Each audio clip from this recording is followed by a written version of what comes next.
ठीक है, फिर आज हम पढ़ते हैं रेपो रेट के बारे में। Repo rate, reverse repo rate, bank rate, ये सब कुछ इंस्ट्रूमेंट है जो आरबीआई यूज़ करती है मनी सप्लाई को कंट्रोल करने में।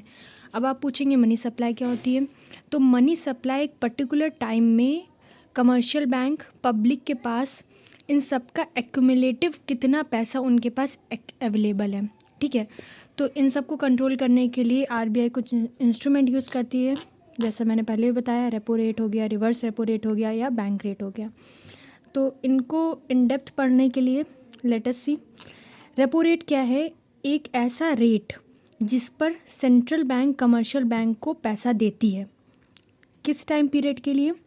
For a shorter time period, जैसे कि फॉर 2 to 14 डेज, मतलब 2 हफ्ते के लिए, कुछ ऐसा ही। रेपो रेट में सेंट्रल बैंक पैसा देती है कमर्शियल बैंक को। अब कमर्शियल, अगर सेंट्रल बैंक केसेस देखते हैं, अगर सेंट्रल बैंक ने रेपो रेट को इंक्रीज़ कर दिया है, इसका मतलब कमर्शियल बैंक के लिए कॉस्ट ऑफ बोरोइंग भी इंक्रीज़ हुई होगी। तो अब इसका इम्पैक्ट कमर्शियल बैंक पर क्या होगा कि वो जो जिस हिसाब से लेंड करता है पैसा, जिस हिसाब से लोगों को पैसा देता है, अब वो लेंडिंग रेट कमर्शियल बैंक के द्वारा भी इंक्रीज़ हो जाएगी।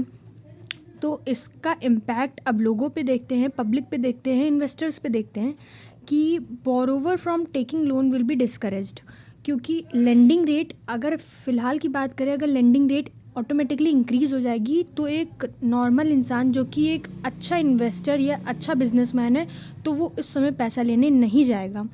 तो automatically borrowers from taking loan will be discourage, और इसके कारण क्या होगा, कमर्शियल बैंक की जो क्रेडिट क्रिएटिंग पावर है, जिस हिसाब से वो क्रेडिट मार्केट में क्रिएट कर रहा है, वो डिक्रीज़ हो जाएगी। और होगा क्या कि मनी सप्लाई भी डिक्रीज़ हो जाएगी, मार्केट में उतना पैसा अवेलेबल नहीं हो पाएगा जितना होना चाहिए।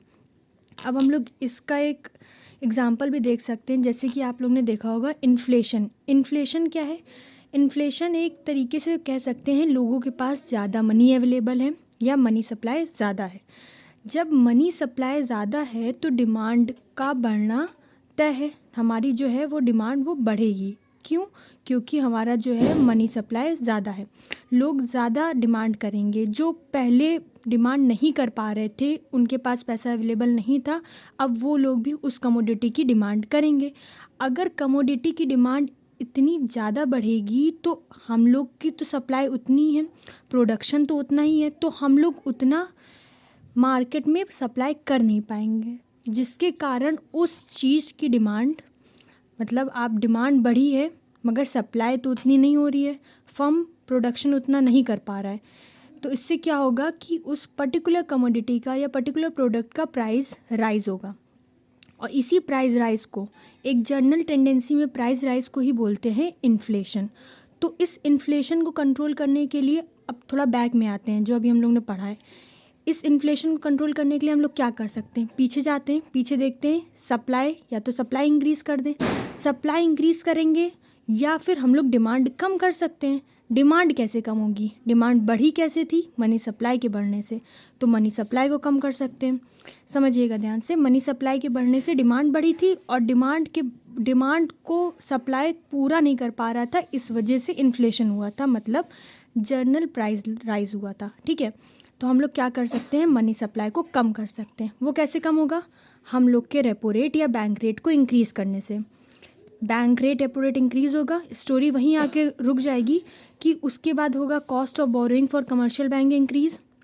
कमर्शियल बैंक को ज़्यादा पैसे देने पड़ेंगे अगर उनको कुछ पैसे लेंड करने हैं आरबीआई से। ठीक है, और lending rate by commercial bank भी इंक्रीज़ हो जाएगा। ठीक है, तो और क्या होगा?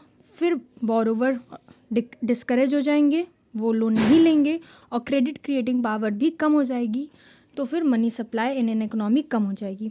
बैंक रेट क्या है? बैंक रेट भी एक रेपो रेट का एक एक्सटेंडेड फॉर्म समझ लीजिए, एक ऐसा रेट जिस पर सेंट्रल बैंक लेंड करती है money to the commercial bank. यहाँ तक स्टोरी सेम है, मगर to meet their long term needs. For a shorter time duration it's a repo rate, and for a longer time duration it's a bank rate. तो यही अंतर है। Repo rate का दूसरा नाम है रीपर्चेज रेट, और बैंक रेट का दूसरा नाम है डिस्काउंट रेट। ये दो अलग अलग नाम दिए गए हैं इन दो अलग अलग इंस्ट्रूमेंट को।